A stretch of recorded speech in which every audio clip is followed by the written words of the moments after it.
Welcome to meeting number 126 of the Standing Committee on Transport, Infrastructure and Communities.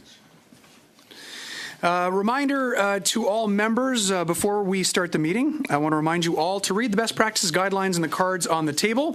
These measures are in place to protect the health and safety of our participants, most notably our translators, our traducteurs et traductrices that we have in the back over there. Today's meeting is taking place in a hybrid format. General comments, I'd like to remind all participants of the following. Please wait until I recognize you by name before speaking. All comments should be addressed through the chair. Members, please raise your hand if you wish to speak, whether participating in person or via Zoom. The clerk and I will manage the speaking order as best we can. Pursuant to Standing Order 1082 and the motion adopted by the committee on Friday, September 6, 2024, the committee is commencing its study of passenger rail service via Rail Canada incident on August 31st, 2024. I'd now like to welcome our witnesses. De Via Rail Canada, nous avons Monsieur Mario Péloquin, Président. From Via Rail Canada, we have Mario Péloquin, President and Chief Executive Officer, Rita Toporowski, Chief Service Delivery Officer, and Denis Lavoie, General Counsel. Welcome, everyone, to our committee. Up to 5 minutes will be given for opening remarks, after which we will proceed with rounds of questions. Welcome. I now invite you to make your opening statements. Thank you. Dear committee members, I thank you for the opportunity to appear before you today. Although I wish it were under different circumstances, I recognize that it is absolutely necessary for me to be here today to revisit the regrettable incident involving train 622 on August 31st. My first words today are addressed to those who unfortunately spent too many hours on board this immobilized train. I'm deeply sorry for what happened and offer my sincerest apologies to all of them. On behalf of Via Rail's management and board of directors, I can confirm that one word sums up what happened on August 31st. Unacceptable. As the fourth generation of my family to work in the railway sector, trains are in my blood. This summer marked my 40th anniversary in the industry. It's a great honor to work for Via Rail, and I want Canadians to continue to have confidence in our trains. Our values put passengers at the heart of our decisions. But it's clear that on August 31st, we didn't live up to them. Via Rail has therefore commissioned an independent investigation to get to the bottom of what happened. Once we have the report of this investigation, we will carry out an in-depth review of our emergency management action plan to ensure that such a situation does not happen again. I am committed to ensuring that all shortcomings are identified and corrected quickly. But to avoid waiting, I have also put in place corrective measures so that we can immediately better meet Canadians' legitimate expectations of Via Rail services. The Quebec-Windsor corridor is affected by a mechanical breakdown or any other situation likely to cause a significant delay. We will assess the situation in real time and implement an evacuation procedure if feasible. Secondly, I've asked for an immediate review of the training requirements, in particular to ensure that all employees are better equipped for difficult situations. Thirdly, we will be revising our communications protocol with Transport Canada officials to enable a more rapid exchange in the event of major issues. And finally, we want to examine exactly what led to this unfortunate situation for our passengers. While we're proud of our new fleet of trains in the Quebec-Windsor corridor and confident about the reliability of this new equipment, we are conducting a comprehensive assessment. It would therefore be premature and unwise at this stage to speculate on the root causes of the mechanical failures that affected train 622, although we know now that it was not a single failure, but a series of events. Unfortunately, the breakdown of 2 weeks ago reminds us of what happened in December 2022. While Via Rail successfully implemented the key learnings and recommendations from 2022, this most recent incident revealed significant shortcomings, which we are addressing. I want to reiterate that I'm deeply sorry for what happened and offer my sincere apologies to all passengers on board Train 622 and their families. On behalf of Via Rail management and the Board of Directors, I can confirm that one word sums up what happened on August 31st: unacceptable. Notre seule raison d'être est de servir nos passagers. Our sole raison d'être is to serve our passengers. They are at the heart of everything we do at Via Rail. This was clearly not the case on August 31st aboard Train 622. Once again, I would like to say this was a serious lesson whose causes and consequences will be analyzed scrupulously to make Via Rail a carrier that lives up to our customers' expectations. Ladies and gentlemen, members of Parliament, it will now be my pleasure to answer your questions along with my colleagues, Rita Toporowski, our Chief Service Delivery Officer, and Denis Lavoie, who is in charge of launching the independent investigation into this incident. Thank you. Thank you, Mr. Péloquin. We'll start off today with Mr. Berthold. Mr. Berthold, you have the floor. You have 6 minutes. Thank you, Mr. Chiefke. Good afternoon, witnesses, and we appreciate your apologies. Thank you for them. I think that the passengers deserved those public apologies, but I have to admit that while you were giving your speech, I had shivers sent down my spine. You said that what happened on August 31st wasn't related to one event, but a series of events that happened at the same time. And that leaves a tragic, a sour taste in my mouth where I remember what happened in Lac Mégantic, where there was a series of incidents and mechanical failures, and 47 people died as a result. So I just wanted to say that I wanted to share that emotion with you right now. I wasn't going to talk about that, but I was triggered by what you said in that way. And incidents can happen when trains transport passengers. Trains can kill hundreds of people if they break down. So I find that unacceptable is actually weak when you describe incidents like that. And in terms of answering the question of what happened, Mr. Péloquin, I have a question for you. You said that there's going to be a new communications protocol with Transport Canada.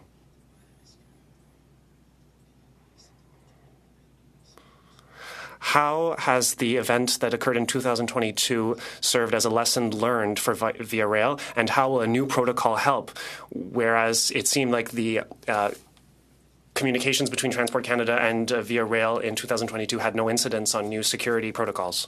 Thank you for the question. The 2022 incident and the investigation afterward helped us improve multiple aspects of our procedures and protocols in Via Rail. This includes the communications protocol within Via Rail internally, but also our communications protocol with the department. What happened on August 31st of this year, even though measures had been implemented in 2022, showed us that there were still gaps. And that is why we have implemented measures immediately to fill those gaps quickly. And also we've launched a special independent investigation to identify other shortcomings that we may have missed. 2 years, over 2 years, and you still haven't reached anything efficient. Mr. Péloquin, this didn't come out of nowhere, out of thin air.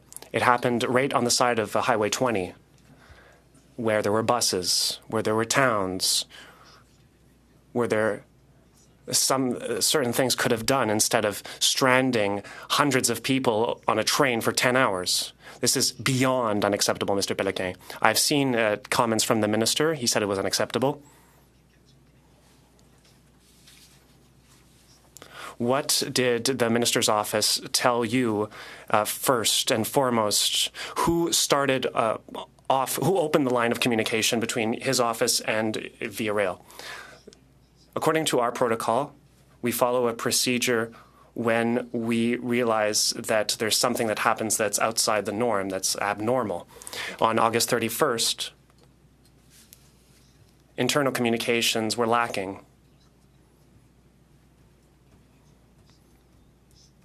The minister's office and the deputy minister and the board of directors had communications around 6:50. And when did you have those talks with the minister himself? Have you spoken with Minister Rodriguez? Yes, I spoke with Minister Rodriguez or former Minister Rodriguez, the Tuesday following the event.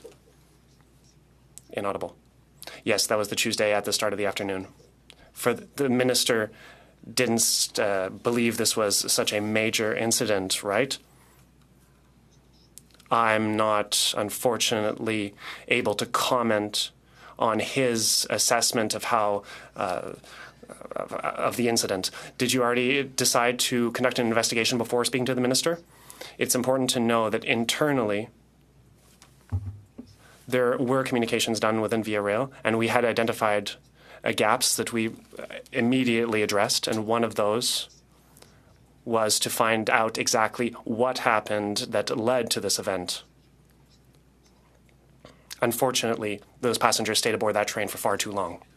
Mr. Péloquin, I understand this talk of procedures and protocols. But once again, I need to tell you this. When incidents arise where human beings are in play, it's unacceptable that you had no communications with the Minister of Transport on that same day, that you did not pick up the phone to talk with the minister, that the minister didn't take the time when he saw that in the news to talk with you in order to see if there was something he could do to deploy resources on the ground and all the necessary resources to help these passengers when they were in trouble in the 48 hours following the incident.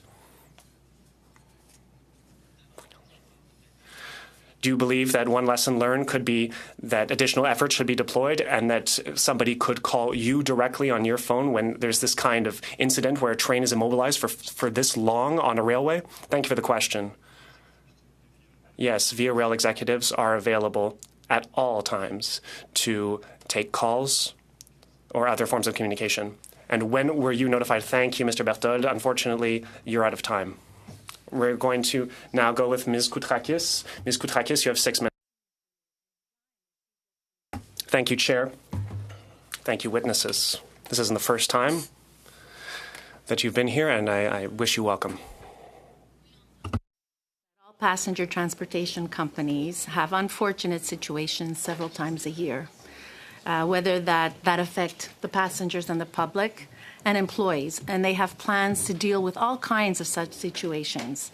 I know Via Rail has dealt with numerous, probably hundreds of such incidents over the years, from accidents to suicides, trains or infrastructure failures, freight train derailments, to medical emergencies, terrorism, etc. My understanding is that procedures require an immediate mobilization of everyone who can contribute to be part of the emergency team required to resolve or mitigate the problem. I also know that Via Rail has been a leader in customer service, including recovering from such incidents, and is rated by customers as providing superior customer satisfaction, and that is objectively measured. Is my introduction not true? Are my assumptions not correct?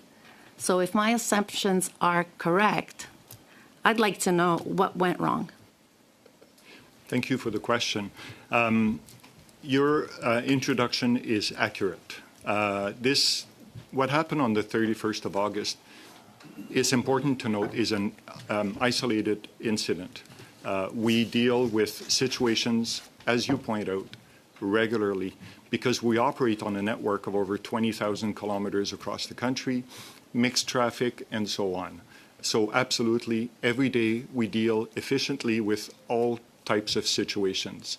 To discuss a little bit about what we've discovered so far that went wrong on that day, I'd like to pass the microphone over to my colleague, Madame Toporowski. Thank you. And Thank you, and if I may, just to begin, I wish to apologize to the passengers that were unfortunately held on that train for much too long that particular day on August 31st. Having said that, I would like to address what we found, what we've discovered. Since 2022, we did learn some lessons. Very specifically, we realized that we needed to take better care of the passengers on board the trains, to take a look at what our protocols were with alternate transportation, to make sure that we were visible, offering food and water on board the trains, as an example. Those protocols were maintained and held. Although the communication on board the train was frequent, the unfortunate part was the information regarding where the rescue would happen and what time it would happen was lacking, and that's what caused a lot of the issue on board the train. Sorry to interrupt you, but Yes. it almost sounds like what happened in December. In your testimony, Mr. Péloquin, you mentioned that. So if that was the issue back then, how can it be that such a short while later we're still dealing with the same things? And that's communication. I'd like to know what broke down, if there were new protocols in place and new communications, what happened this time around?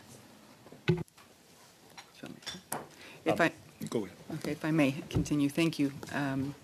Related to the communication, we do have a protocol in place in terms of escalation. That's where the failure was. The team that was working on the problem, as Mr. Péloquin mentioned earlier, this incident was an isolated incident. It was unique in that we had two mechanical failures on the same train. The first mechanical failure took about 2 hours to fix, at which point the train started to move again. After moving about 30 minutes or so, there was a secondary mechanical failure. So having addressed the first one, the team had to move its mindset to solving the second one. The problem solving was around what could we do to fix that train to move it as quickly as possible. We did make calls to look for alternate transportation. We actually contacted 10 bus companies. None were available. We actually were in contact with CN throughout the whole, and during those kinds of incidents, we work well with them in terms of trying to come up with solutions. They did offer an opportunity to move the train as well. Our train was closer and a better opportunity to move that train in the future. The communication, as I mentioned, what happened was that we were trying to solve the problem to move the passengers as quickly as possible. The failure was in not escalating as quickly as we needed to. I'm concerned about the new train. I mean, these are fairly new that were purchased from Siemens. Has Siemens been helping to resolve this issue? Have they been responsive? I mean, you know, we've paid a lot of money. The Canadian people, taxpayers' money, and passengers who pay for the service have paid a lot of money for those new cars.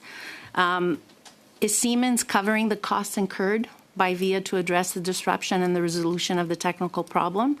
And are you satisfied with their responsiveness? I think it would be important to address that issue with the Canadian people who are watching us today. Thank you for that question. Absolutely, the team at Siemens, both the local team that is helping us commission the new trains right now that we're receiving at a rate of 1 a month and sometimes 2, is local in Montreal, and the team of engineers and so on in Sacramento also is supporting us every day. With this incident, it's important to note that although we identified what the first cause of the mechanical failure was, we're working closely with Siemens to identify all the other aspects of the secondary cause that caused the locomotive engine to actually shut down, which caused the more significant delay afterwards. But I can tell you that they are working in collaboration with us, and they're helping us discover all the mechanical aspects of this failure. Merci beaucoup, Madame Koutrakis. Prochainement, nous avons Monsieur Thank you, Barcelou. Ms. Koutrakis. Next up, we have Mr. Barcelou-Duval. You have the floor for 6 minutes. Thank you, Chair. Thank you, witnesses, for being here with us today. I think that this was beyond necessary to have you with us today. In the wake of what happened on Labor Day weekend, it was unacceptable, as you said. I was shocked when I learned this by reading the news because I said, there's no way, not again. In December 2022, people who stayed on the train for a long time were stuck there.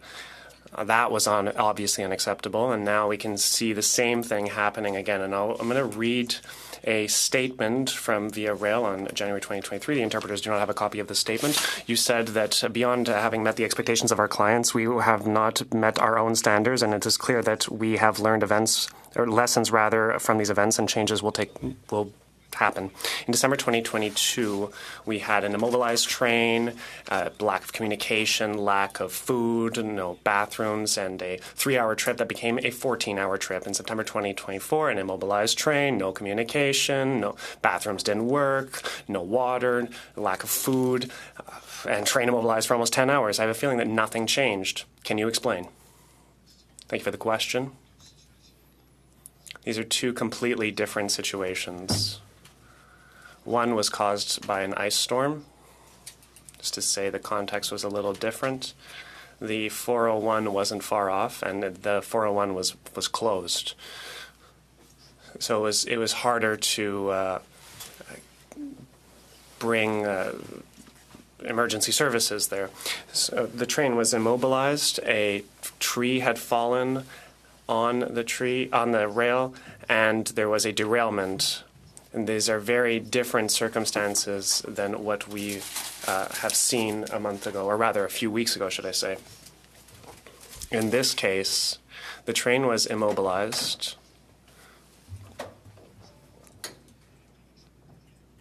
And within 2 hours, there were some repairs made, and then the train could start working once again. And at that point, we had no reason to believe that there would be another mechanical failure following that. And then, as Ms. Toporowski explained, a few moments after, the locomotive shut down, and then the mechanical team looked at what failed at that point and to see what they could do beyond that.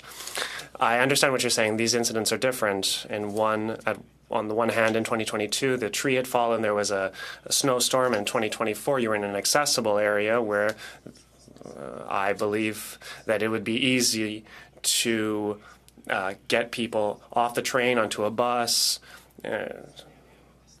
and get them to their final destination. And despite that, they stayed for 10 hours on the train. I understand that you could not anticipate the second problem, but that is something that added a lot of hours. There were a lot of time that went by in that period of time. Obviously, this train trip should not have lasted that long. If I was one of those passengers stuck in a metal box for hours on end, and you can't leave, you're lacking food, you can't go to the bathroom, at one point, this is something that stresses people out, and you are waiting for answers at that point. And I do believe that the lack of communication at the time was mirrored in recent weeks.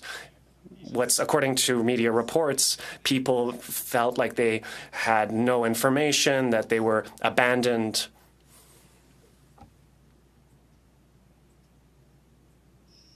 I don't know if there was a question.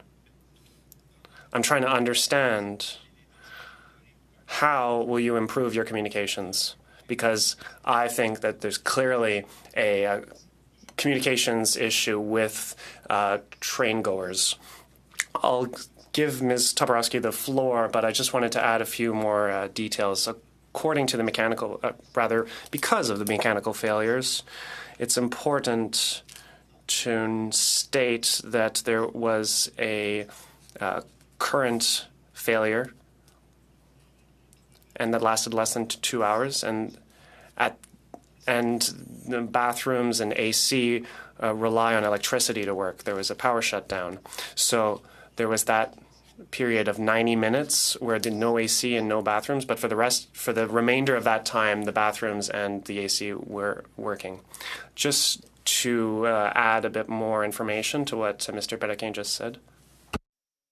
Second mechanical issue that happened, passengers were offered food throughout. We have emergency snacks on board the train the whole time until they were actually depleted. Water was available the whole time except for a short portion of the time during which the power was out. Otherwise, water was offered as well. Notwithstanding that, the length of the delay was completely unacceptable from a passenger perspective. And you're right, being stuck in something for that length of time increases level of anxiety. The communication with the passengers was frequent. The issue was with the information that was actually being shared wasn't satisfactory in terms of where the solution was going to come from. Even when the solution came to move the train backwards, to get it to an area where we deemed it to be safe to start the rescue onto another train, it took about an hour. The transfer of passengers from one train to the next took about another hour, after which point they moved to Quebec City. So there were chunks of time. The failure from a pure communication, from what I see, is our ability to actually internally escalate to continue trying to solve the problem in one case, and then on a separate case saying, what can we do creatively to get emergency services or somebody else involved to support? Thank you. And that's where I think the escalation was what was missing. Thank you, Ms. Toporowski. Merci, Mr. Basse-Duval. Next, we have Mr. Bachrach. Mr. Bachrach, the floor is yours. You have 6 minutes, sir. Thanks very much, Mr. Chair, and thank you to the team from Via Rail for being here. As I was listening to the responses and questions from my colleagues, I was just thinking about what it must have been like for those passengers on the train for 10 hours, not knowing what the outcome was going to be, an incredibly frustrating situation, to say the least. Probably scary for some of them. And I appreciate that there's been an apology, and I also can understand why there might be frustration out there that this is the second incident in a short period of time. And so passengers want the confidence that these problems are being worked out and that they can ride the train knowing that if something goes wrong, there's an effective plan in place. So I look forward to hearing what that plan will be. And I also appreciate the team from Via Rail for reaching out and briefing me on the specific circumstances of Train 622. Now, Mr. Pelican, in your remarks, you mentioned immediate corrective measures. And of those, a lot of them seem like things that were probably also taken after the 2022 incident, reviewing training requirements, revising communications protocols, examining what happened. Those are things that I would hope every company faced with a similar situation would do. The one that stands out as being somewhat different is the decision to evacuate if feasible. Is this a significant departure from past protocols that Via Rail has had? Thank you for the question. And I would start with saying that I fully agree with you that the length of time that the people were on board is unacceptable, and the entire executive and the board agrees that this is the case. And that's why we apologized. We didn't follow due process to make sure that we looked after our passengers in the correct way. So when I said the immediate actions that we put in place already, some of them may sound like a repeat of 2022, but I can assure you that it's a step up from those things, because we learned from what happened on August 31st, and we looked at what we had done in 2022 and said, what else can we do? So the evacuation process is new. We put it in place immediately after, because as Madame Toporowski explained, it's normal when you have a mechanical failure that a lot of people focus on trying to fix that and trying to bring the train to destination. We now have a new protocol in place that as soon as we have, before there's a length of time of delay, as soon as we have an unusual situation, a mechanical failure or other, we will convene the executives together and have a conversation about what happened, what we're finding out in real time, and make a quick decision to evacuate the passengers if it looks like we cannot get them to destination in a reasonable period of time. That's brand new. We've never done that before in such an organized way, and this is now the process that we have in place. Was the feeling that if that protocol had been in place when this incident occurred, that passengers could have been evacuated feasibly, given the proximity of the highway, as Mr. Berthold described? Yes, thank you for that clarification question. We would have taken steps if the communication protocol had worked properly. We would have made arrangements quicker. However, it's important to note that where the train was actually stopped was not a safe location to evacuate because the rail bed is elevated. There was a small forest. Although the highway wasn't very far, there's a forest, and we have a lot of people with different mobility abilities on the train.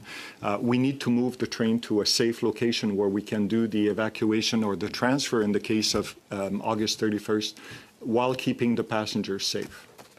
Mr. Pelican, you mentioned that 10 hours is unacceptable. I think everyone around the table agrees with you on that. My question is, what would be an acceptable amount of time, given that trains are going to break down?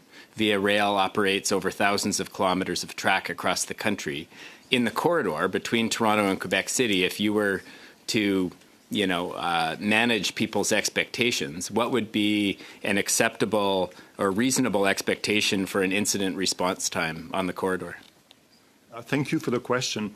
Of course, every situation is going to be very different, so we can't really point at a number of minutes or hours, and I'll give you a couple of examples. Typically, we handle situations very efficiently, and the train continues on journey to destination, and sometimes we evacuate people off of trains. If there's a freight train derailment, for example, in front of our train, we'll take measures right away because we know that it's going to take a long time to reopen the track. So it really depends on the situation. Some of them we can see that within an hour, 2 hours, 3 hours, the track will be passable again. In others, like in this case, we didn't know and we should have done something different. I know I only have a few seconds left. My last question is around the procurement of the new long-distance fleet. And given that that fleet operates in much more remote areas than the corridor across the country, will the design specifications provide for operation of the toilets, provision of water for extended periods well beyond what the Siemens fleet on the corridor currently allows for? Thank you for that question. Of course, the design of the new cars that we're going to buy for the long distance is not completed at this point, and any lessons that we learn from this event, of course, will be brought into the design of the new cars and working with manufacturers to make sure that on long-distance trains, we will provide all the safety and the comfort that people expect for a longer period of time. Merci beaucoup, Mr. Pelican. Thank you very much, Mr. Bachrach. Before I turn it over to Mr. Lawrence, the interpreters have asked kindly if you could please speak louder into the microphones, just so they can hear and translate properly. Thank you. Mr. Lawrence, the floor is yours. You have 5 minutes, sir. Thank you very much, Mr. Chair. Mr. Pelican, I know you to be a upfront, straightforward rail professional, and I appreciate your contriteness here today. I do have some tough questions, as I think the situation demands that I ask. The first of which is, prior to this incident, when was the last time you talked to Minister Rodriguez? Thank you for the question. The last time I talked with Minister Rodriguez was in shortly after he was named Minister of Transport last year. In, I believe, June of 2023 or July of 2023. Yeah, from memory, it's July, August of 2023. Thank you. Have you ever discussed with Mr. Rodriguez, Minister Rodriguez or former Minister Rodriguez, what happened in Cobourg and the delay there and the protocols you've put in place to help prevent this in the future? I did not have conversations with the minister very often, but I do have regular conversations with the deputy minister and other officials at Transport Canada. Okay.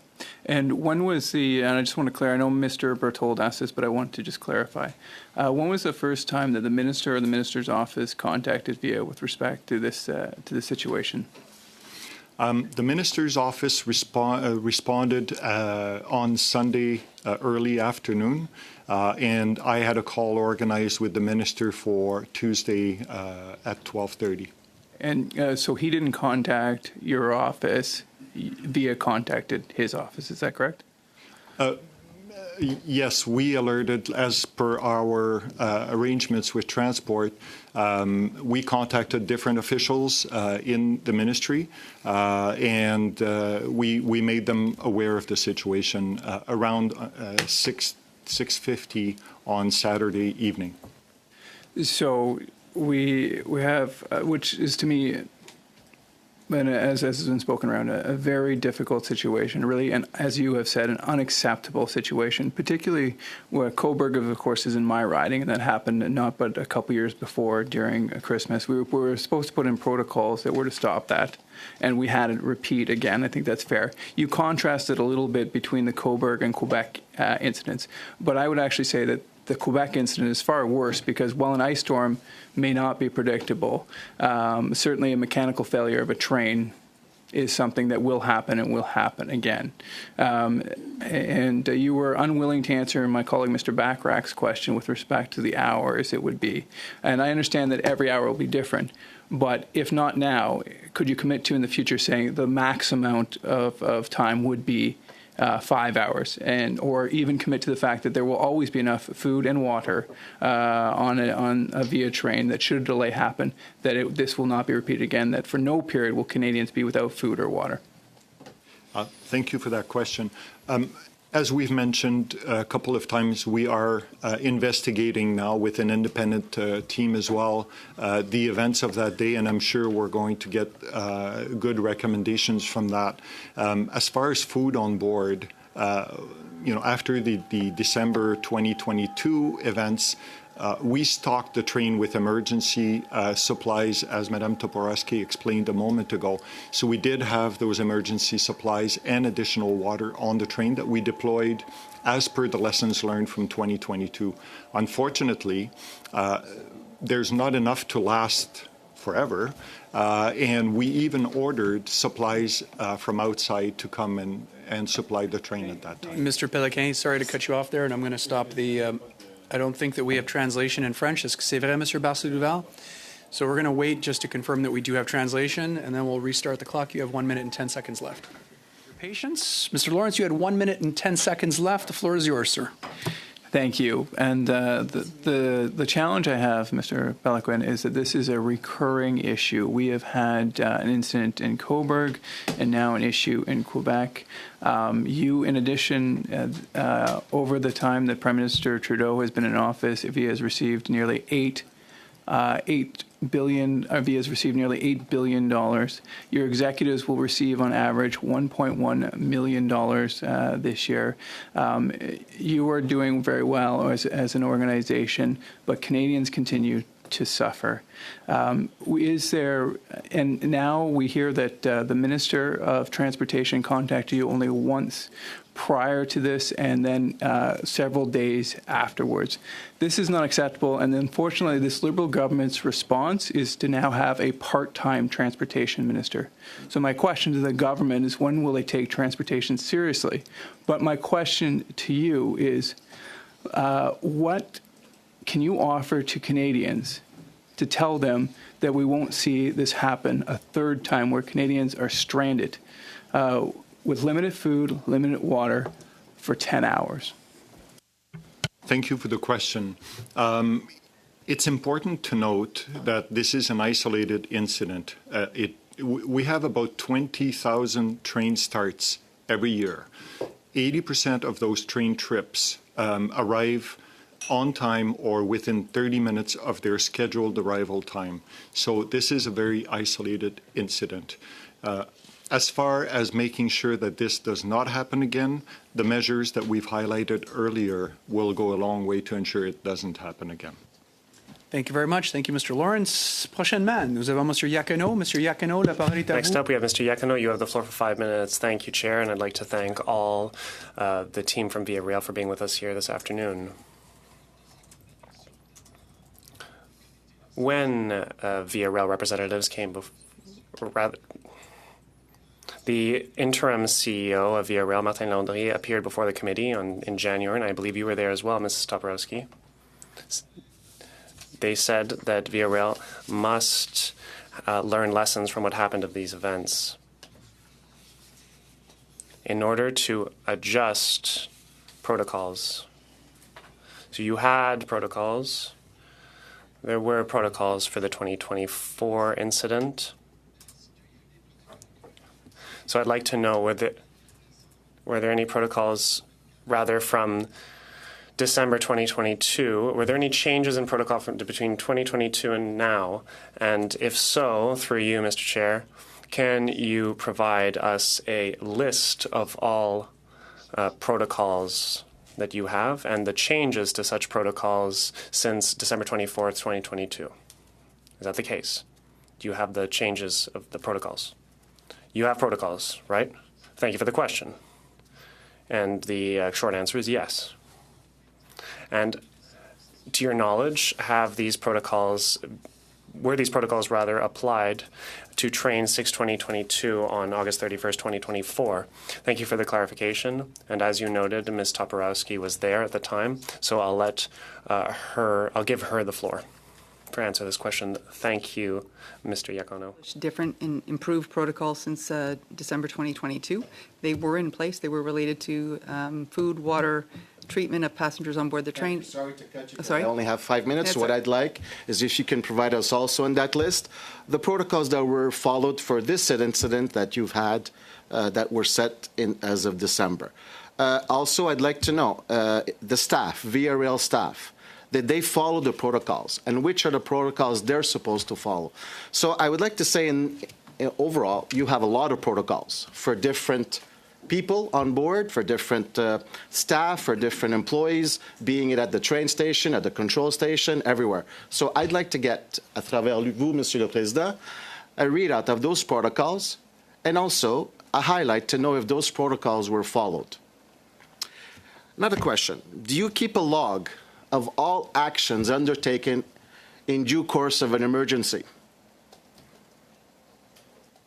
Thank you for the question. We have a control center that is the center that takes care of all the communications and all the events that happen on Via Rail. Thank you. Donc, je demande aussi, à travers vous, Thank you, Mr. Péloquin. So I'd like to ask you, Mr. Péloquin, through you, Mr. Chair, if Via Rail can give us this control log of all activities, all calls, all actions taken that day over the course of the event, if possible. Next question. called when an incident occurs? Who is the first person that gets called? Thank you for this. Depending on what the type of event is, there are different escalation processes. So in this case, of course, as the problem escalates, different people get involved until the chief of that division, Madame Toporowski, is alerted, and then she alerts me. Okay. And after you are alerted by her, what else? What's the next? Who else gets alerted? There are parallel protocols that are in place. So, or before Madame Toporowski gets advised, there's another protocol that advised the Situation Center at Transport Canada, so that they know that there are things that are happening that are not normal. And I advise the Office of the Minister, the Deputy Minister, and the Board of the Via Rail. Is the Chief of Police advised? The Chief of Police is involved in those protocols, and they are aware. If and when is he advised? I'll ask you to answer. If I may, when there is a disruption, the initial call goes to our Operations Control Center. They assemble the right team of people that are involved in it, be it from a police perspective, railway operations perspective, customer experience perspective, in order to actually solve the problem. So why did it take so long for some action to be taken? So if you're saying that certain protocols were followed, the right people were advised, so why did it take so long before some action occurred over close to 6 hours? So you have a control center. What did the control center do? What is established at that point? I know this is going to come out from your protocols, but we'd like to hear. Do you have a crisis operations center that takes place right away? The Operations Control Center receives the information, and based on the type of incident, actually triages and depends on who is involved in it and what needs to be happening to solve the problem. This particular... Thank you. Sorry, we're already It's okay. over time. My apologies. Perhaps you can finish that the next time that Mr. Iacono has the floor, or when I pass the floor over to Mr. Barcelou-Duval. Mr. Barcelou-Duval, à vous la parole. Vous avez 2 minutes et demie. Mr. Barcelou-Duval, you have the floor for 2.5 minutes. Thank you, Chair. Up until now, we've talked a lot about the long delay of train 622, this exceptional delay. But there are also 2 trains that were affected by delays, train number 26 for 1.5 hours, and train 24 for 5 hours and 45 minutes. And based on the reports in the media that I've read, I saw that the people in that train 24, in 5 hours and 45 minutes, only were able to get a bag of pretzels and a bottle of water. Do you believe that this is normal? And if not, don't you have a protocol in place to ensure that a meal is served after a certain period of time? Because, 5 hours and 45 minutes on a bag of pretzels is a rather long time. This is Ms. Toporowski's field. Thank you, Mr. Bassoul-Duval. In terms of continuing with other service so that it's accessible to everybody, be it in business class or economy class. After 45 minutes, we provide either protein bars, pretzels, and or cookies, which we have as emergency snacks on board. And every 45 minutes afterwards, we do the same thing to replenish along with water. And that's what the protocol was for train 24 and 26, given the delays that they actually had. That was adhered to. Donc, il n'y a pas eu de repas sur le train 24. Il y a eu des sacs de pretzels. So there were no meals, there were bags of pretzels every 45 minutes. Is that what you're saying? Currently on the train, that continued to be offered during the delay. Moi, je trouve ça particulier, mais c'est... I find that unique, but if that's how you managed it, let's leave it be then. At 1 p.m., that means that if you take 1 p.m. and add 5 hours, 45 minutes, that's 6:45 at night. I think that a couple bags of pretzels wouldn't be enough for me. It would be difficult. And I think there are people who have health conditions that are in less better health than I am, or different states of health. And I hope that you'll do better next time. How much time do I have left? 20 seconds? Okay. I'll try to give that time back. Yours, you have 2.5 minutes, sir. Mr. Chair. One of the similarities between what happened in December of 2022 and what happened recently in August was the holiday weekend. They both occurred on holiday weekends. And I'm wondering whether the availability of staff on a holiday weekend had any impact on Via Rail's response. Thank you for that question. And of course, we're aware that during holiday weekends, people have a tendency to take a holiday weekend. Our staff complement is not reduced, so the Operations Control Center is functioning as usual, and of course on board trains and so on functions as usual. So for the people that are involved in the operation of the railway, there's really no difference. I know in this situation, you sent a train from Ottawa that was eventually able to tow the broken down train. And in talking to folks who are familiar with the European rail system, I know in the UK, they actually station surplus locomotives along the rail line at certain intervals, specifically for that purpose, as rescue locomotives. Is that an option that Canada should look at, particularly for the corridor where there's a higher frequency of traffic? Thank you for that. We operate a very different type of system in North America, but in Canada than you would see anywhere in Europe. We don't have a supplement of locomotives that we could store all over the country in case of an emergency. So we use the majority of the rolling stock that we have every day. How many seconds do I have, Mr. Chair? 50? Okay. I guess the other question is around, in this case, there are also CN Rail has freight trains running on the same tracks. I've discussed with your team the potential for CN to provide assistance in a situation like this. I know in a maritime environment, there's actually a legal requirement to go to the aid of mariners who are in distress. Should Transport Canada look at a similar regulatory framework? And I say this knowing that CN is often cooperative and wants to help get you out of the way because they need to get by. But should there be a more formal regulatory requirement for other rail users to come to the assistance of broken down trains? 15-second response, please. Thank you for that question. I can tell you that over the 150 years or so that the railways have been operating in Canada, there's never been an issue where a railroad did not offer assistance when another railroad had a problem, no matter what the branding was on the side of the locomotive. Thank you very much. Thank you, Mr. Bachrach. Next, we have Mr. Muse. Mr. Muse, the floor is yours. You have 5 minutes, sir. Thank Thank you, Mr. Chair. And I want to direct my questions to Ms. Toporowski, who I know is back again.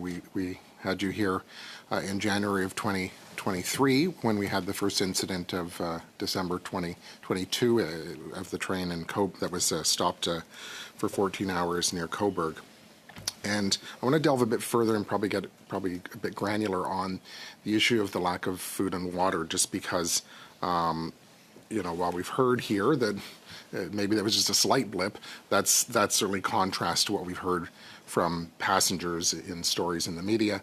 And we're going to have passengers here before this committee as well, so I'm sure we'll hear directly some accounts. But I want to read back a couple sentences of what you said when I asked that question about protocols for food and water back on January 23rd, 2023.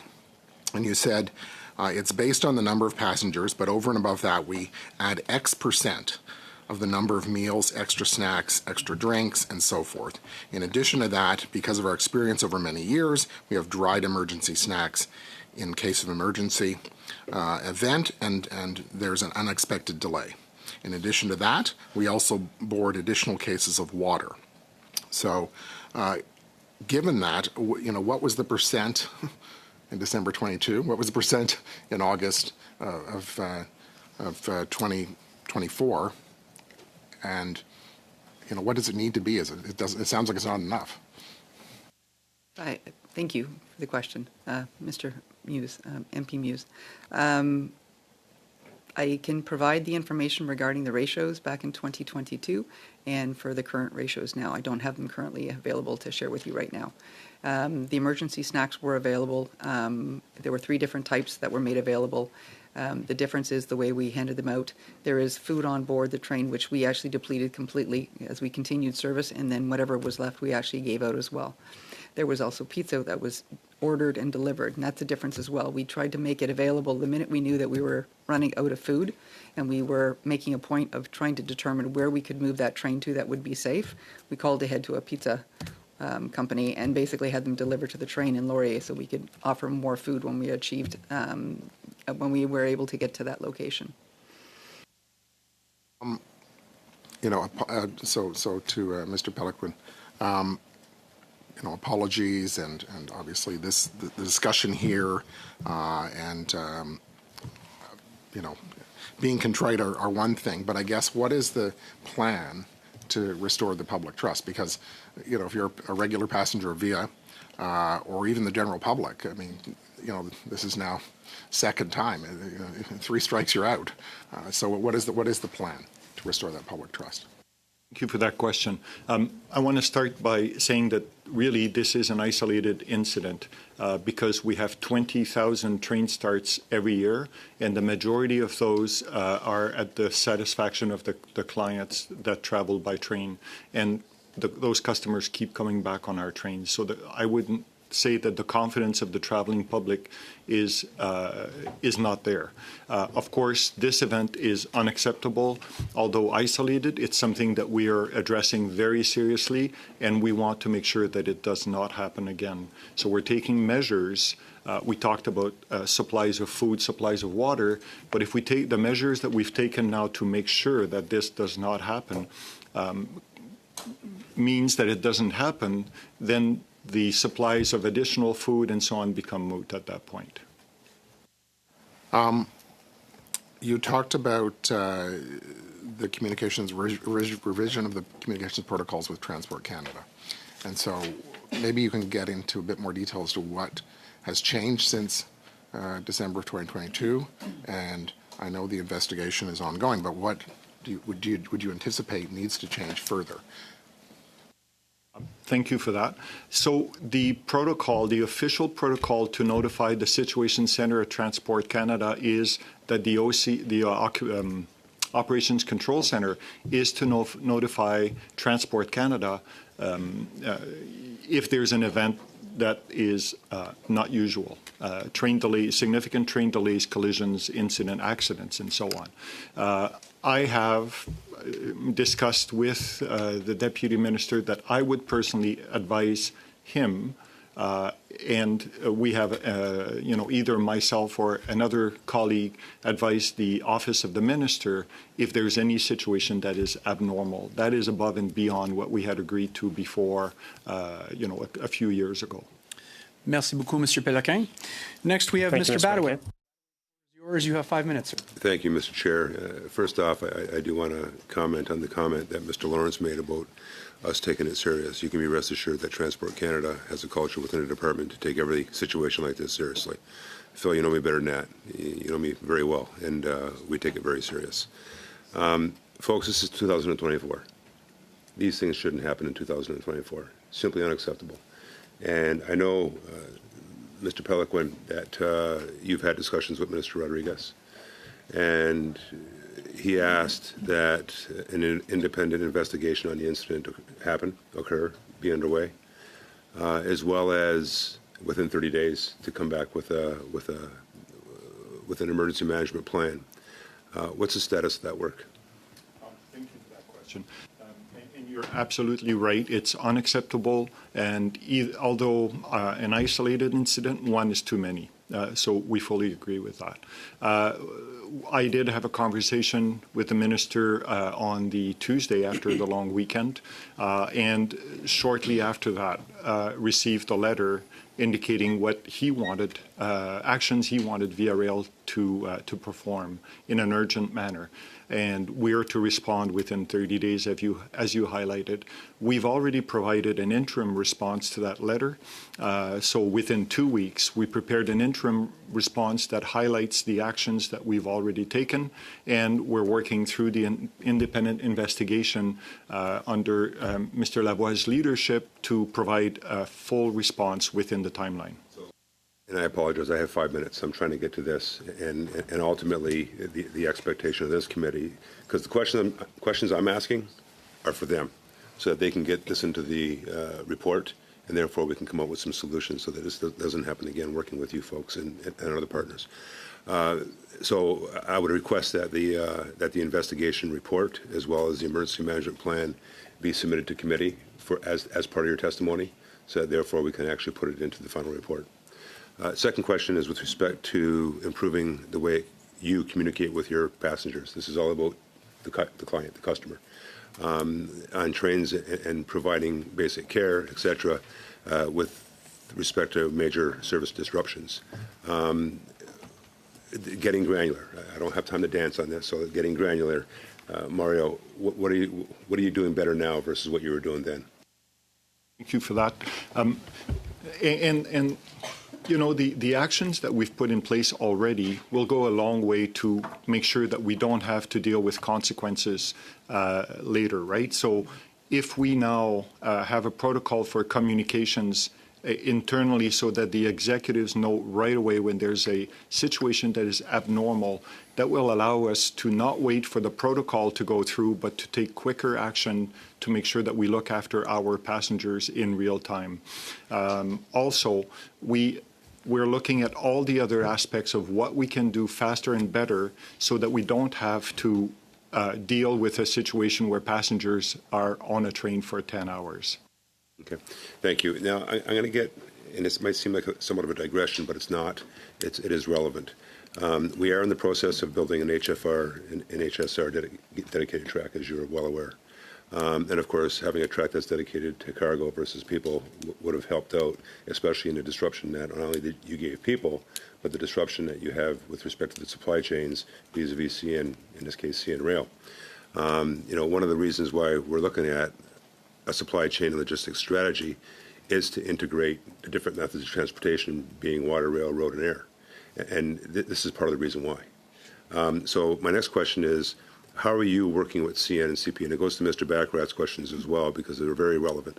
How are you working with CN and CP Rail to, one, prevent disruptions in supply chains, two, dealing with this situation directly, and I don't have to repeat what that situation is, three, looking at the ability to work with CN and CP to have those the redundancy available so that that train could have been moved quicker onto a siding, and then therefore dealt with the folks that were there, as well as opening up the track for supply chains?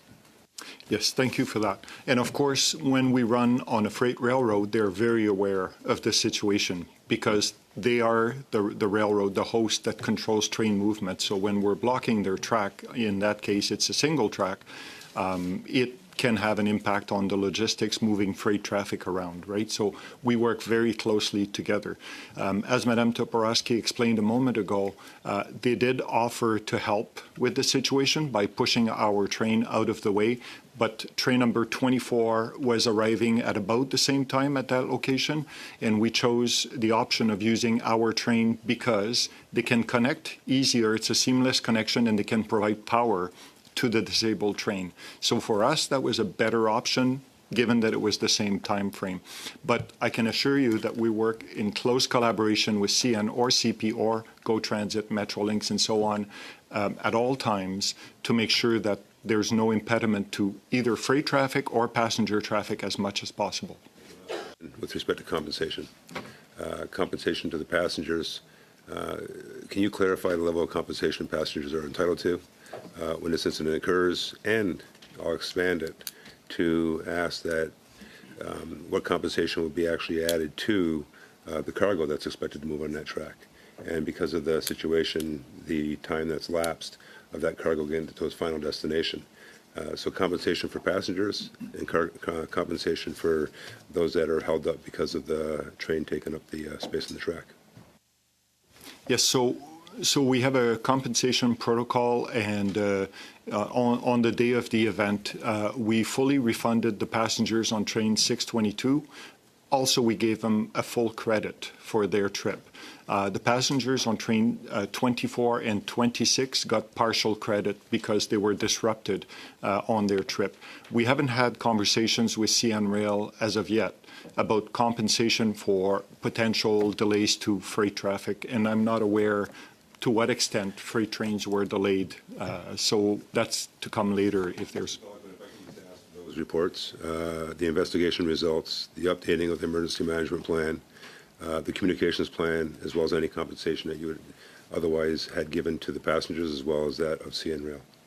Thank you. I'm sure the clerk follows up to obtain those documents. The interest there, Mr. Pelliquin, is so we can have it added into the testimony, and therefore it forms part of the report, and we can actually take next steps to make sure that the outcomes that we all expect are undertaken. Thank you, Mr. Badaway. Next, we'll go to you, Mr. Viss, and I'm going to add 30 seconds onto your time because we had 30 seconds onto Mr. Badaway's time. The floor is yours, sir. Merci et merci à tous aujourd'hui. Thank you for everyone for being here. I'm just going to ask for a few points of clarification here. During your testimony, Mr. Pellequin, you said that all gaps must have been identified and quickly corrected. Can you tell us at the time when we expect to receive the results of that internal investigation, and when can we give additional news vis-a-vis the question asked by Mr. Badaway? At the moment, the investigation is still not completed because there are several steps in the investigation to determine what happened exactly on that day. It's a complicated matter. There's a lot of things at play, and we are digging deep into all of those things. In addition, we have an independent inquiry that is underway. We already have results. We've already taken corrective measures. For example, the mechanical aspect of the problem and the mechanical failure is still under investigation, but it will be investigated as quickly as possible. Do you have an estimate, maybe? Mr. Lavoie can chime in here with regard to the independent investigation. Inaudible. When it comes to the investigation, as Mr. Pellequin said, the investigation is underway. In the fall, we will be able to publish findings of this investigation.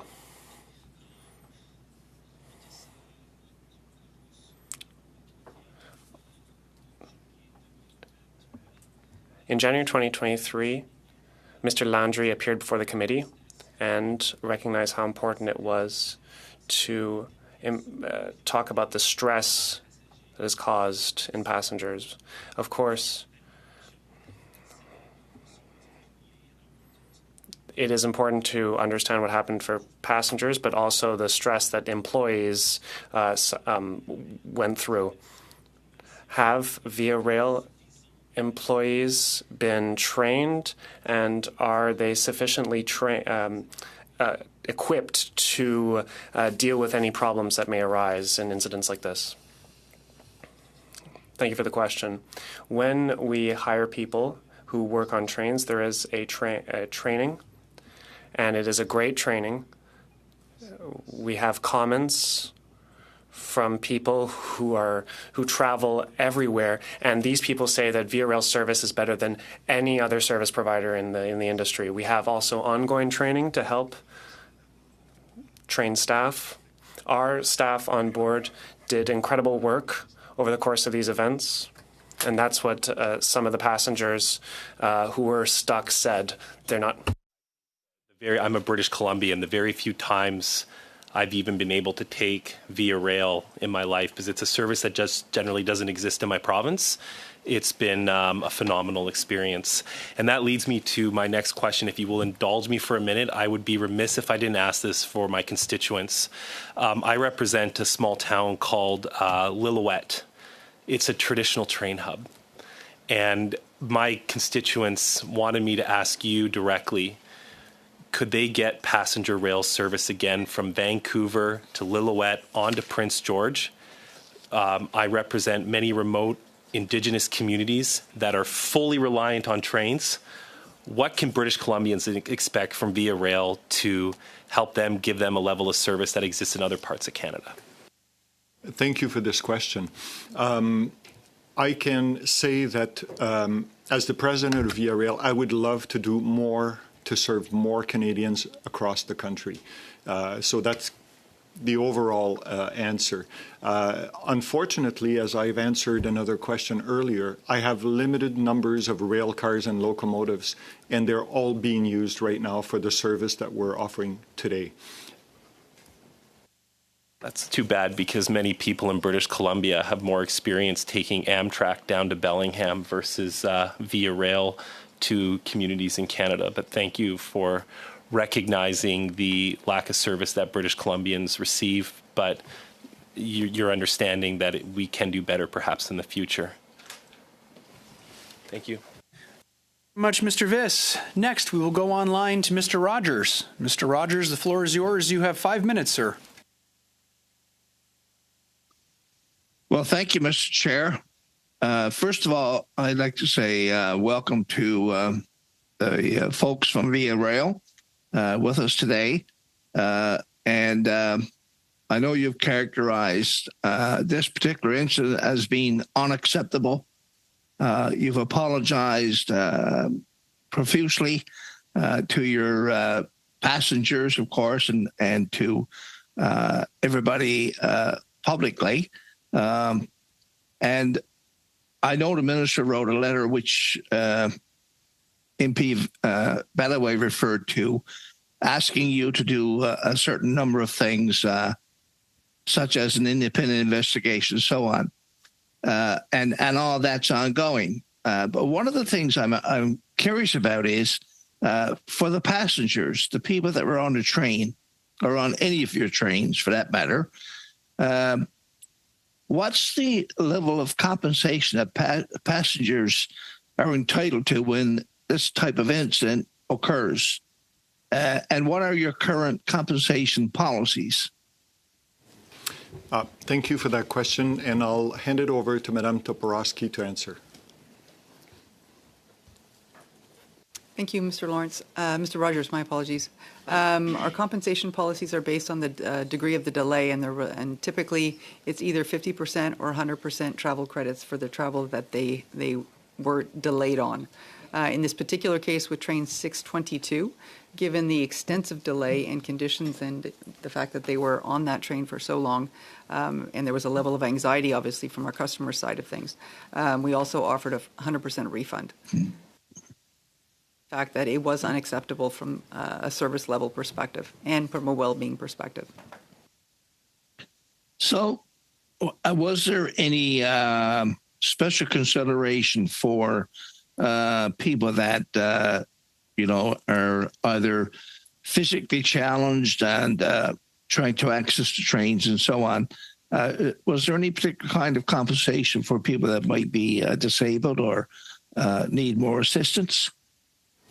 Thank you, Mr. Rogers. And we look at, any kind of delay from our passengers is unacceptable. And once again, I apologize to all the passengers that were on that train.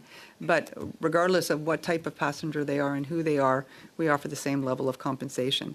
If there's additional support that they need on those trains, that's what our onboard staff is actually trained for as well, to offer additional assistance as required. And I guess following up from that, I'd ask about your complaint mechanism for customers that receive what they consider to be bad service. Obviously, in this case, it was an isolated incident, but terrible service based on the reports that we heard.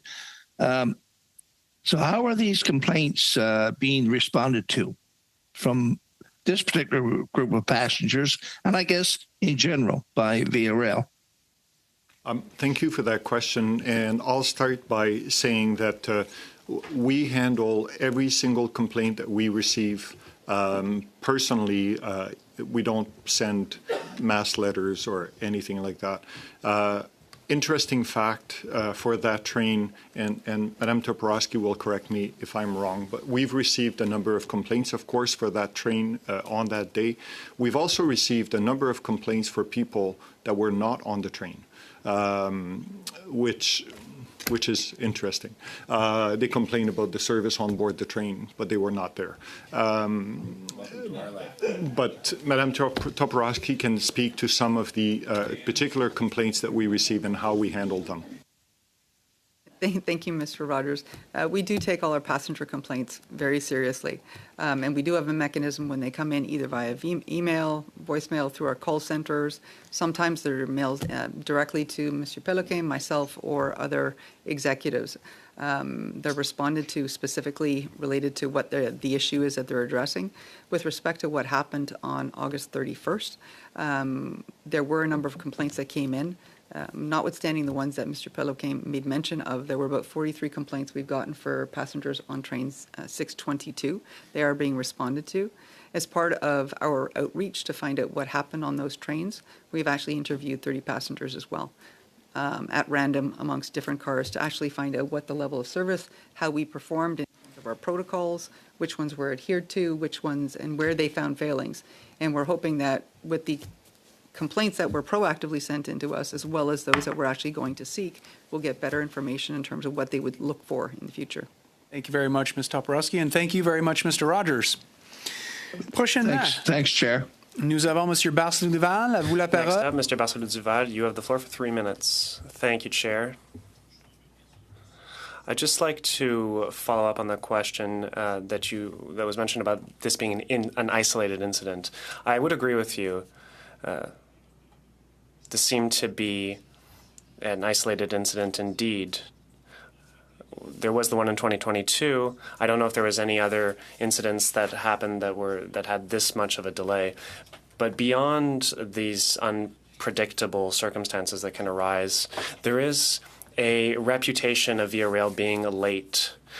And when you talk to everyday Canadians and Quebecers, Via Rail is emblematic of being late. And I looked at your reports. In 2011, 90.1% of the trains were on time. In 2017, 71% were on time. In 2023, 59% were on time. That is a significant decline, and it's only getting worse as time goes by. How do you think you're going to fix this? I understand that Via Rail has a growth plan. Via Rail wants to grow its number of train passengers, and I think I like to take the train, for instance, but when you see that your train is late, often you lose trust in the system, and then you will no longer take the train because you need to get somewhere on time, and you know that the train won't get you there on time. So what do you have to say about that?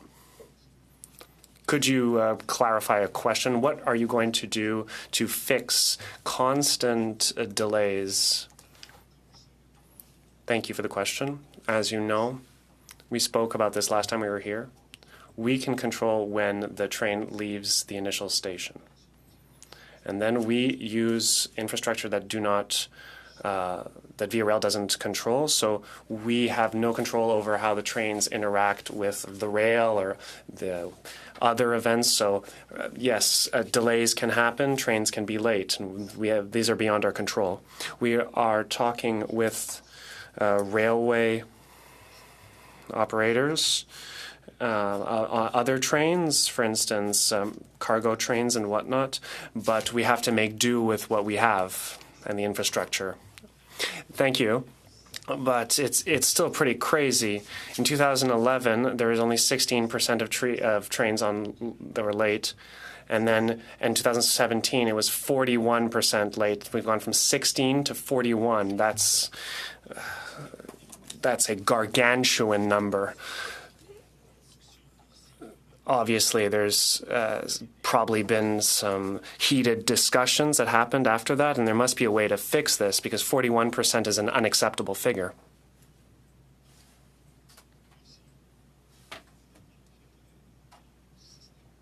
Yes, thank you for the question. But in Canada, our train system is very different from Switzerland, for example, where they have 99%. 99% of trains are on time. Here we have passenger trains and freight trains using the same network, and so there are very complicated interactions at play. Thank you, Mr. Darcelou-Duval. Thank you, Mr. Péloquin. You have 3 minutes, sir. Thank you, Mr. Chair. And I liked my colleague, Mr. Viss's earlier line of questioning, and I hope he and I can work together to ensure Via Rail has adequate resources to expand passenger rail, public passenger rail, throughout the country, including the routes that it hasn't had resources to operate over the years. Certainly that would help Northwest BC, where we've seen service reductions over the decades. My question is about the new venture fleet. We've had this situation, obviously, involving the new trains. On Sunday, I took the train to Montreal, and we were stuck in the station for an hour while they figured out some kind of mechanical issue. With a new fleet, obviously, there are going to be adjustments, and there's a period of breaking in the new equipment. But I'm wondering, Mr. Péloquin, based on your 40 years working in the rail sector, could you characterize how the transition to the new fleet is going? And are the Siemens train sets working out better, worse, or as expected? Thank you for that question. So we're about halfway through the fleet reception right now for Via Rail, and it's going very well. The relationship between the supplier of the trains and us is working very well. It's a complex process to receive a train, to test it, commission it, and put it in service.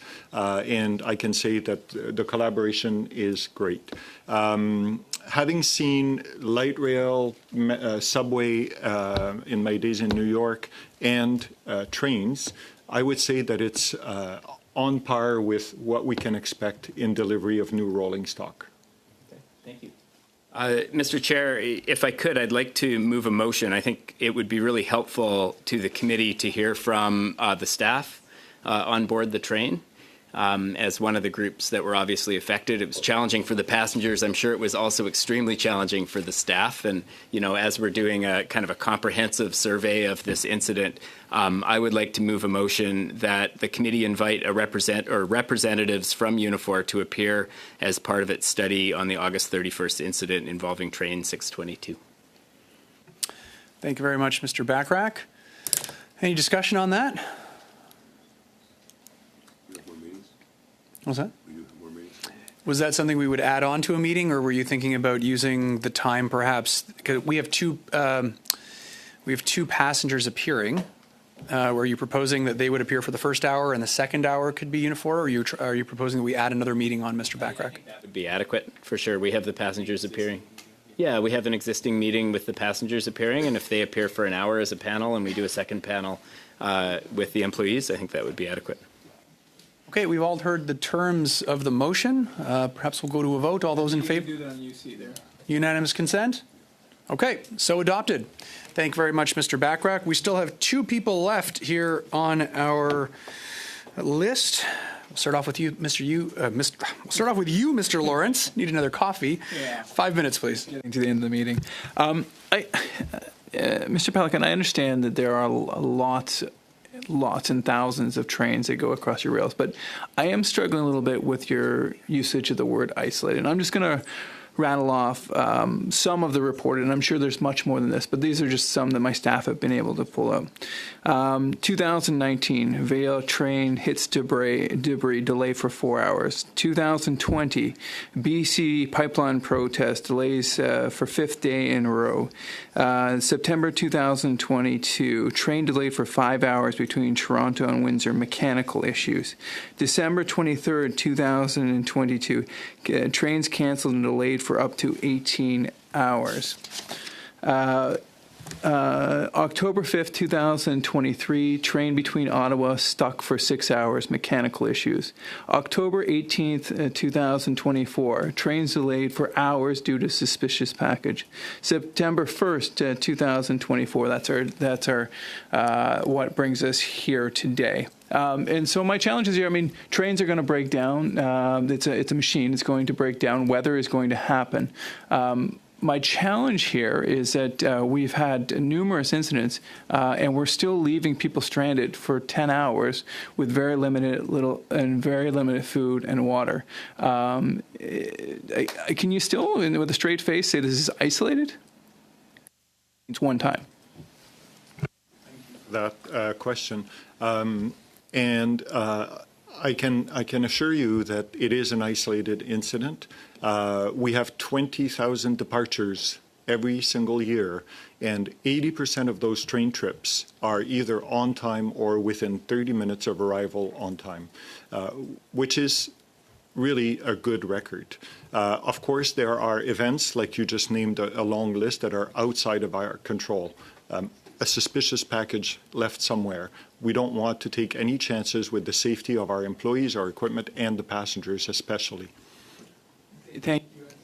My concern, once again, is not that these happen. It's that there wasn't a plan. Particularly, you're talking about the willingness to unload passengers, which is just coming out now. That didn't come out of the Coburg plan, didn't come out of the other half a dozen things. Is it your evidence today that the passengers should have been evacuated? Thank you for that. And given what we've discussed a little bit earlier, we put a protocol in place very quickly to ensure that we start evacuation procedures when we think there's a situation that's going to put the passengers on a train for too long a period of time, and it varies depending on the circumstances. So absolutely, we should have, if we had known that it would be that long, we should have evacuated the passengers off that train much, much earlier. Thank you for that. And my disappointment, and I'm just conveying the disappointment, I think, of Canadians and rail passengers, is that this didn't occur, that this thought process or protocol did not occur many years ago, and could have saved these folks 10 hours and some considerable stress, especially around the holidays, right? Like I mean, you say it's isolated, which diminishes it, but I talked to some of the folks from my riding with the Coburg incident. Being stranded for 18 hours is bad enough, but when you're doing it with your kids, your grandkids, your parents, others expecting you around holiday season, it's extremely stressful. And so it would be my strong suggestion, my recommendation to you that anything above 5 hours is just unacceptable. We have to be able to get to people and get them unloaded within 5 hours, no matter what happens. Thank you for that. The emergency or the new protocols we've put in place now will ensure that we act quickly and decisively in case of a situation where we believe, not that we know, that we believe that there's going to be a delay that is unacceptable, as was on that day. Much earlier, much faster, we'll make decisions in real time as soon as we're aware of a situation like that. Thank you very much, Mr. Lawrence.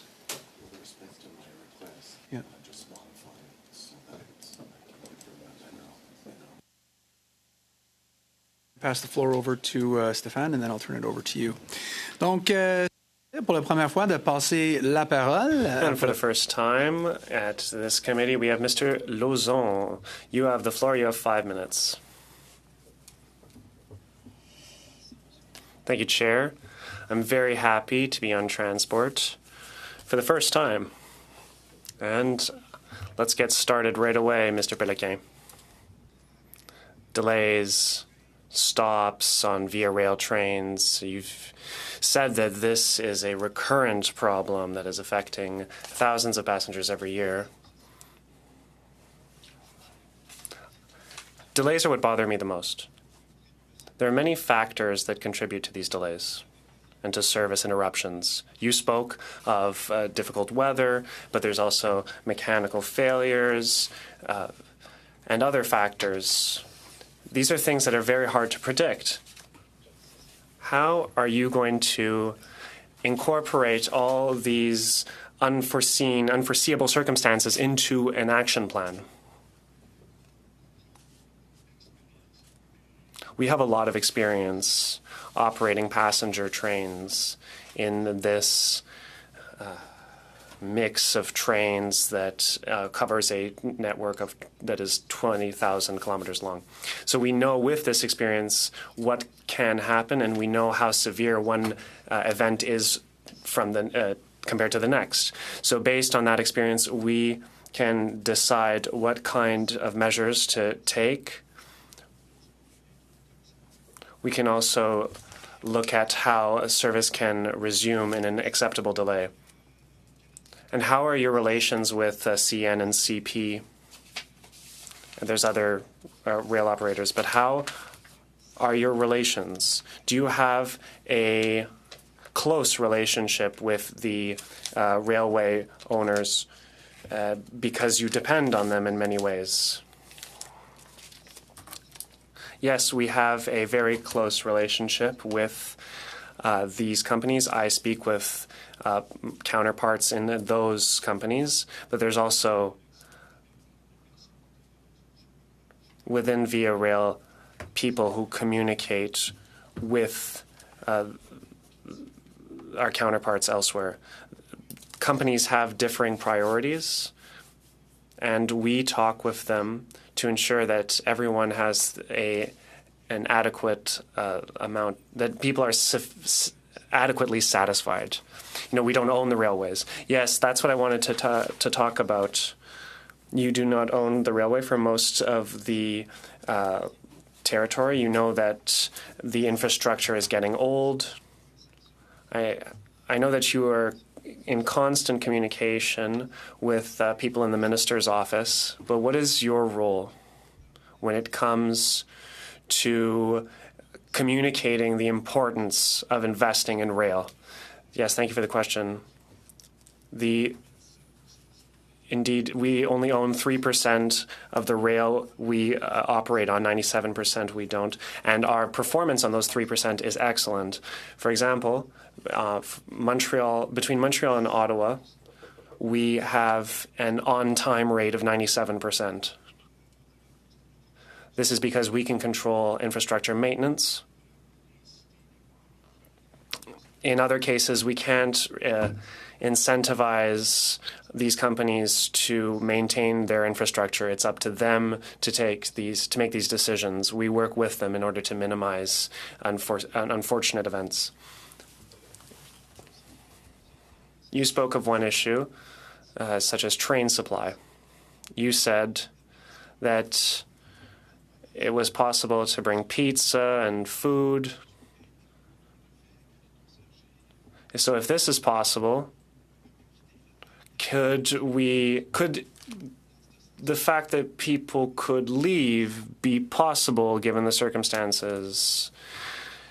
Did you assess that? Yes, that's a good question. We are always doing security assessments for our passengers. It's not always intuitive, but if you come out of a train, that is difficult. Yes, coming out of a train that is on the side of a railway, yes, it can be difficult if you have a senior, for instance, or somebody who has a reduced mobility. It's hard to walk on the rocks and whatnot. So the easiest way to disembark would be on a platform. But I'll give the floor over to Ms. Toporowski to add. In this particular case, the pizzas were ordered, but they weren't actually delivered till we were able to move the train to a safe location because it was not deemed to be safe to disembark the passengers at that point in time, nor would it have been a safe location for some food to be delivered. So we had to wait till. Merci beaucoup, Monsieur Lauzon. Thank you very much, Mr. Lauzon. Before we conclude for the day, Mr. Iachino, you wanted to ask for documents to be produced, I believe? Yes, thank you, Mr. President and Mr. Pelican. Glad to hear that you've highlighted today new protocols that you intend to implement after this incident. Can you also add these as well to my previous requests? We'd like to see an evolution and maybe have a better analysis so that our report can highlight that with you. Thank you.